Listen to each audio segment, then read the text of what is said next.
Magandang araw sa lahat!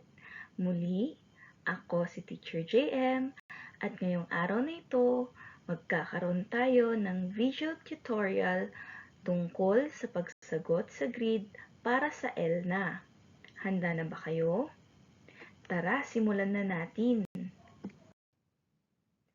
Ang mga mag-aaral na nasa ikatlong baitang ay naghahanda para sa darating na pagsagot sa ELNA o ang Early Language Literacy and Numeracy Assessment. Kaya naman, upang mas lalo ninyo itong mapag-aralan, ay gumawa ko ng isang video tutorial upang mas lalong maisaulo ng mga bata ang mga tips kung papaano ito masasagutan. Maganda rin itong drill para sa mga exams katulad ng National Achievement Test at iba pang pagsusulit pang profesional.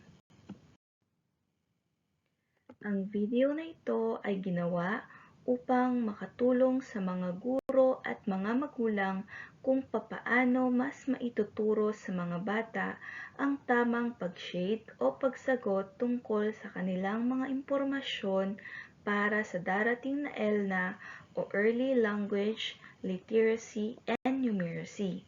Ang ginamit na sample sa information grid ay para lamang po sa drill na ito. Maraming salamat po. Bago tayo magsimula ay kailangang ihanda ang mga sumusunod na impormasyon ng bata. Una ay ang kumpletong pangalan ng bata, last name, first name at middle initial. Ikalawa ay ang birth date o ang araw ng kapanganakan. Ikatlo ay ang age o edad. Ikaapat ay ang sex o kasarian. Panglima, learner reference number o LRN. Pang-anim, dapat alam din ang region at division code. Pang-pito ay ang school ID number. Pang-walo ay ang class size o ang bilang ng mga mag-aaral sa kinabibilangang klase o pangkat. Pang-siyam ay ang third quarter grade sa English, Filipino, MTB o Mother Tongue at Mathematics. Pang-sampu ay ang type of school. Pang-11 kung ang bata ba ay isang 4-piece recipient. Pang-12 ang pangalan at address ng pinapasukang school.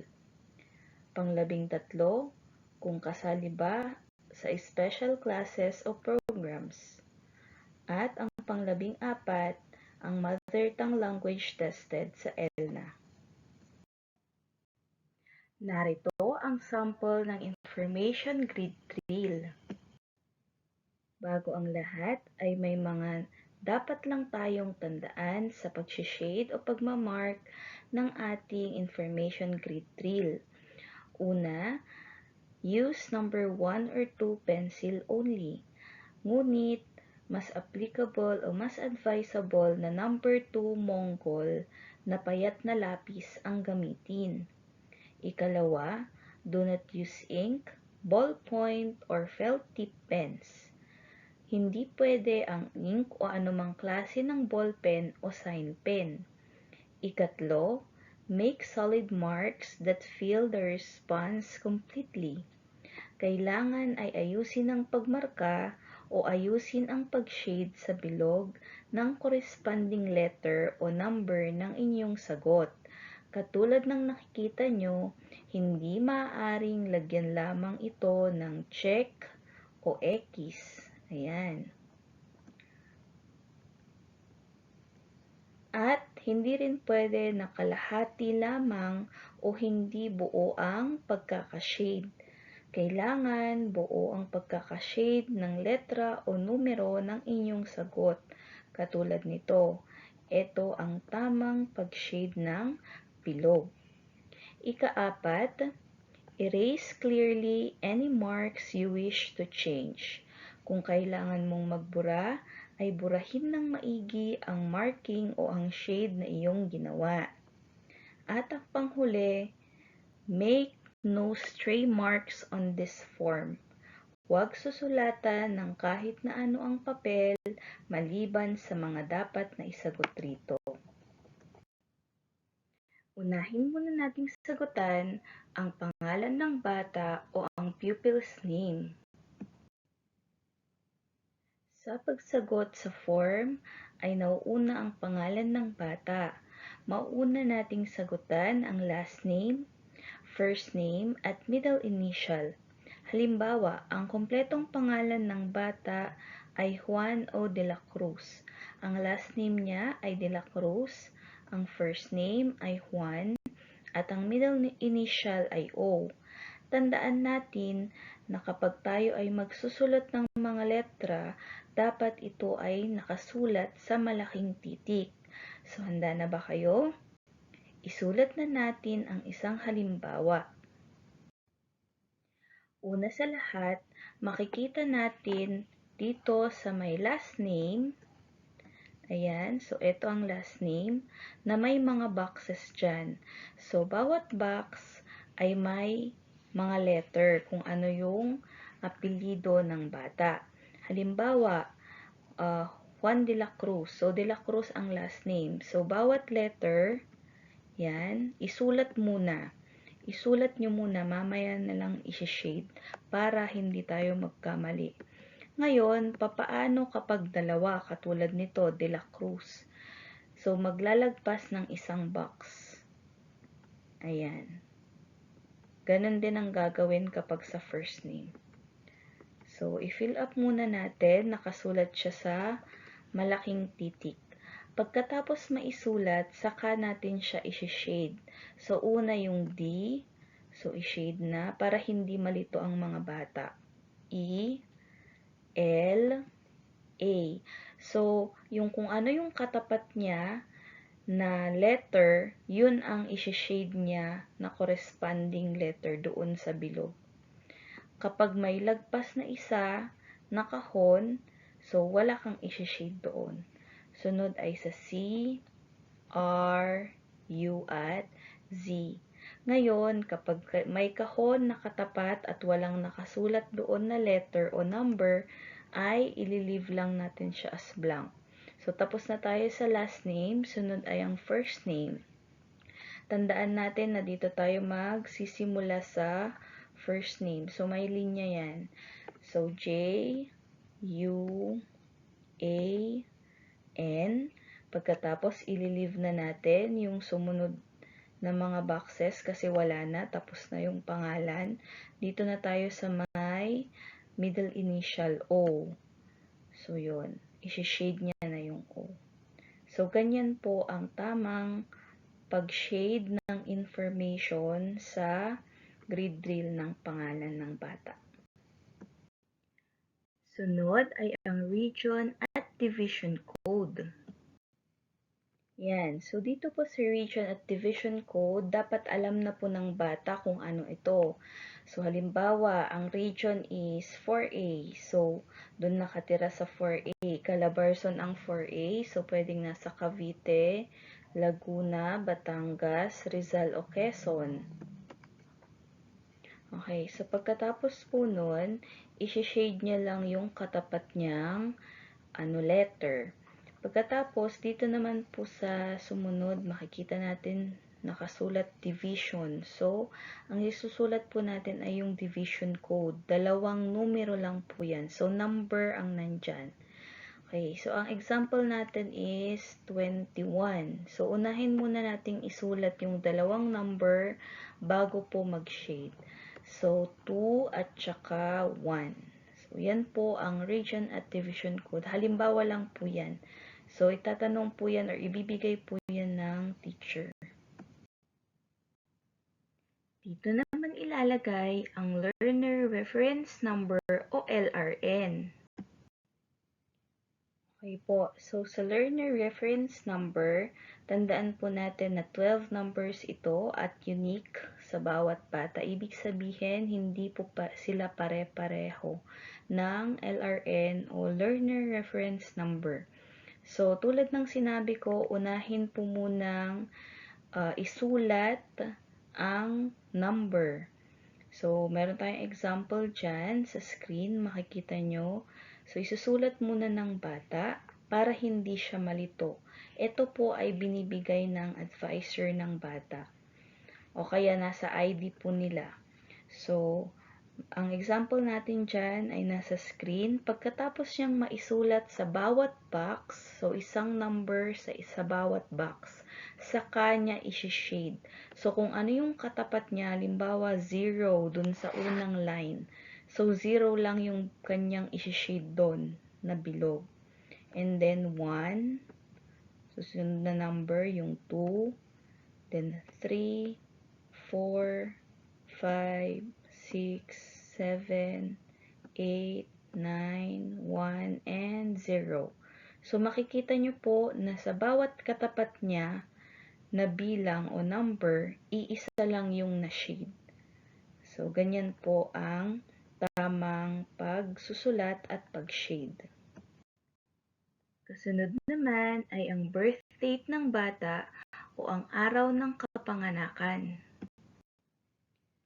Ayan. So, dito po sa birth date o araw ng kapanganakan ng bata, makikita po natin na may month, may day dito, tapos dalawang kahon, so yung number yan, at ang year. Pero sa year, dalawa lang na kahon. So, halimbawa, meron tayong tatlong halimbawa dito sa birth date. Unang halimbawa, ang birthday ng bata ay January 5, 2015. So, isi-shade natin si January, yung katapat niyang bilog. Pagkatapos, dahil iisang numero lang siya, 5, lalagyan muna natin siya ng 0, tapos 5. Yan. And then, yung last 2 digits ng year, na 2015. So, 1,5. So, yun ang ilalagay natin sa year. So, kailangan po isulat niya muna sa box para hindi siya malito. Saka niya hanapin sa baba yung corresponding number niya. So, 0, i-shade niya. 5, yung katapat niya. Pagkatapos, 1, ayan. And then, 5 ulit. So, yung isa. Yan. So, tagi-isa lang po sila ng na-shadean. So, ganyan po para sa example number 1. Okay, so isa pa pong halimbawa. Halimbawa po, pinanganak siya ng February 2014 o 2014. So, ang shortcut po ng February ay Feb. So, yun po ang isi-shade niya. Yung katapat na bilog. And then, 20. So, isulat niya muna sa box 2 and 0. Pagkatapos ay yung year, yung last 2 digits kung kailan siya pinanganak na year. So, 14. So, 1 and 4. Saka niya po i-shade para hindi po siya malito. So, una, 2. Ayan. And then, 0. 1, and then 14. So, ganyan lang po. Dapat tag-iisa lang sa katapat niya yung na-shadean. Ang last example natin ay April 21, 2009. So, ang mangyayari, titingnan natin yung sa buwan, yung first 3 letters niya, ATR. So, yung isi-shade natin yung katapat niyang bilog. Pagkatapos, isusulat muna yung number sa box. So, ang day ay 21. So, isulat muna bago i-shade. Pagkatapos, 09. Last 2 digits ng year kung kailan ipinanganak ang bata. So, 09. Saka mag-shade para hindi malito. So, 2. Yun ang corresponding niya na bilog. Titingnan lang natin. 1. And then 0 at 9. So, ganyan ang magiging itsura. Walang nauulit doon sa bawat linya. Ngayon, dumako naman tayo sa age o edad ng bata. So, may dalawa tayong halimbawa sa pagsagot at pag-shade ng age o edad ng bata. Una, halimbawa ang bata ay 8 years old. Ang isusulat natin sa kahon ay 0 at 8. Okay. So, kapag 9 years old, 0 at saka 9. Kapag 7 years old, 0 at saka 7. Saka i-shade. 0, 8. Yan. Doon lang naman nagre-range yung mga grade 3. So, kapag may mga overage tayo at 10 pataas ang kanilang age, yan, doon sa example number 2. Kung ang edad ng bata ay 10 pataas, halimbawa 10 years old, so isulat lang natin 1, 0, saka i-shade si 1 sa katapat niya at sa 0 sa katapat din na box kung saan natin sinulat yung 0. Sunod naman ay ang class size o ang bilang ng mga bata sa isang klase o pangkat na kinabibilangan niya. Kapag ang tanong ay how many are you in your class, so ang tinatanong niya doon is class size o yung bilang ng estudyante na ng klase na kinabibilangan niya. Halimbawa, ang section niya ay Rizal. Tapos sa Rizal, meron 40 na estudyante. So 40 ang ilalagay. O kaya 36. So, sulat niya 36. Ibibigay yan ng class advisor kung ilan yung nakalistang estudyante ng class advisor. So, 3 at saka 6. Yun din ang isi-shade. So, ganyan lang. Kailangan unahin yung magsulat ng letter o kaya number doon sa box bago mag-shade para hindi malito. Pagkatapos, dumako na tayo sa third quarter grades. Para sa third quarter grades, dapat alam ng mga bata yung grades nila sa third quarter sa 4 na subjects ng English, Filipino, MTBL. Ang MTBL ay MTB o Mother Tongue at Math. So, sa 4 na yon. And then, isusulat niya muna sa box bago niya i-shade para hindi siya malito. So, halimbawa, 86 yung nakuha niya sa math. Sa Filipino naman, 88. Sa mother tongue o MTB, 87. Tapos sa math, 85. So, kapag nasulat niya na, madali na lang niyang i-shade. So, yung corresponding na number, yun ang i-shade niya. So, dapat isa lang. Isa lang yung mabilugan niya sa linya na yun. Halimbawa, 86 yan. 88, 87, 8, yung nandun sa math, and then 5. So, ganyan ang magiging sagot niya. Ngayon naman, dumako naman tayo sa sex o sa kasarian ng bata. Para sa part ng sex o kasarian ng bata, dalawa lang yung pamimilian, male and female. Male ang isi-shade kapag ito ay lalaki at female naman ang isi-shade kung ito ay babae. So, yan lang dalawa. O minsan, gender ang nakalagay dyan. So, kapag gender ang nakalagay, parehas lang yan. Sa bahaging ito naman ay sasagutan ng mga bata kung sila ba ay member ng IP o indigenous people. Sa part na to, ang magiging question ay, are you a member of an IP group? Ang IP ay mga indigenous people katulad ng Igorot, Ifugao, Kalinga, Ibaloy, Itneg, Tibuli, Yakan, at iba pa. Kapag membro ang estudyante, then isi-shade niya ang yes. Kapag hindi naman, isi-shade niya lang ang no. So, mga katutubo ang IP group or indigenous people.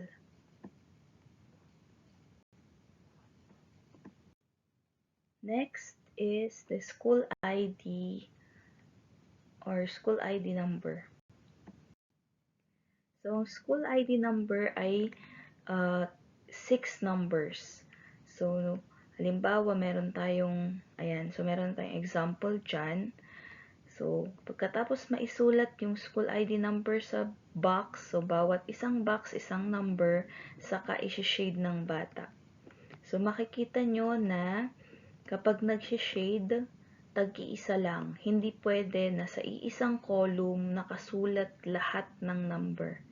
Hindi po yan pwede. So, kung ano yung katapat niya na number na nakasulat doon sa box, yun ang isi-shade niya na corresponding na bilog. Ang kasunod naman ay ang type of school. May 5 nakasulat na types of school. So, may Central o Pilot Elementary School, Non-Central Elementary School, Primary Elementary School, Integrated Elementary School, at State and Local Universities and Colleges. So, kung ano yung binaba ng class advisor, nabilugan niya dyan, na type of school, so yun po ang isi-shade niya or ima-mark niya. Sa part naman na po ito ay ang 4Ps recipient. Ang magiging question ay, is your family a recipient of Pantawid Pamilyang Pilipino Program o 4Ps? So kung yes, oo, kasali sa 4Ps, isi-shade lang po ang yes. Kung no, isi-shade lang ang no. And the next is name of school at address. Sa name of school and address, meron na lang po yung box. Isusulat na lang ng bata yung pangalan ng school, halimbawa Matatag Elementary School, at yung address niya, Barangay Matatag, Metro Manila. Naka-capital letter o malaking titik po ang sulat niyan. Sunod ay ang special class or programs. Ang magiging question para dito sa special classes or programs na sasabihin din naman ng class advisor, yun ang isi-shade ng mga bata. So, do you belong to any of the following classes or programs? Shade if yes. At kung yes ang sagot, ano yun? So, isi-shade yung corresponding na circle o yung bilog. Halimbawa, Special Science Elementary School o SSES, so isi-shade niya yun. O kasali siya sa Bangladesh Rural Advancement Committee o BRAC Learning Center. O kasali ba ang school sa Special Program in Arts o SPA o Special Program in Sports SPS, Special Program in Journalism SPJ, o kaya Homeschooling Program o Multi-Grade Program o Alive Madrasa Education Program o MEP o Gifted and Talented Program. So, sasabihin po yan ng advisor kung kabilang po yung klase sa isang special classes o programs, yung corresponding circle niya o yung bilog, yun po ang isi-shade ng bata. At ang panghuling dapat sagutan ng mga bata sa information form ay ang mother tongue language tested in ELNA, kung anong ginamit na wika sa pagsagot sa ELNA. Akyanon, ayan, yan ang isi-shade kung Akyanon. Kung Bicol Naga naman, yan yung isi-shade. Chabacano, Hiligaynon, Ibanag, Ilocano o Iloco, Ivatan, Kapampangan, Kinaraya, Magindanawan, Maranao, Pangasinan o Pangasinense, Sambal, Sinugbuanong Bisaya o Cebuano, Surigaynon,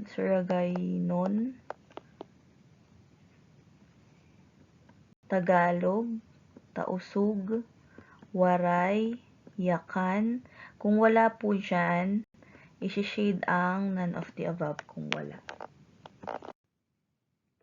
Sana ay nakatulong ang video tutorial namin tungkol sa pagsagot sa information grid o information form para sa ELNA.